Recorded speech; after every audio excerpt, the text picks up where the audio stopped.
Ever wondered how you can dive into the vast ocean of the crypto market without drowning? Well, imagine an array of investment strategies at your fingertips. You can buy the crypto assets themselves, like a captain steering his ship. Or you could buy certificates or crypto funds akin to owning a piece of the treasure map. Even investing in stocks of companies heavily exposed to crypto markets is an option, like betting on the ship that'll find the treasure. All right, now that we've got our snorkels on, let's dive deeper into these methods.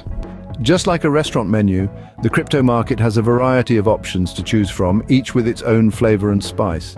Let's start with the appetizer, buying the assets themselves.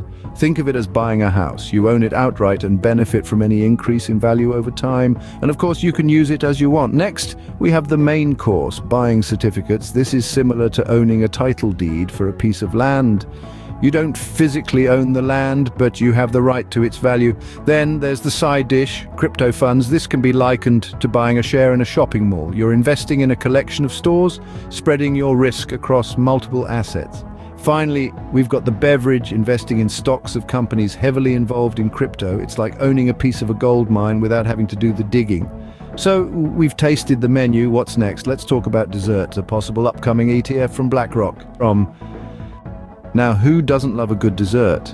A ETF could be the cherry on top of your crypto investment cake. Picture an ETF as a neatly packaged dessert, offering a simpler, potentially safer way to taste the crypto market. But let's not get carried away. This isn't investment advice, it's food for thought. You need to make your own informed decisions about what's best for you. Remember, investing in crypto is like diving into a vast ocean. You need the right gear, the right knowledge, and a good sense of humor to navigate the waves. It can be a quite stormy ocean at times. Happy swimming.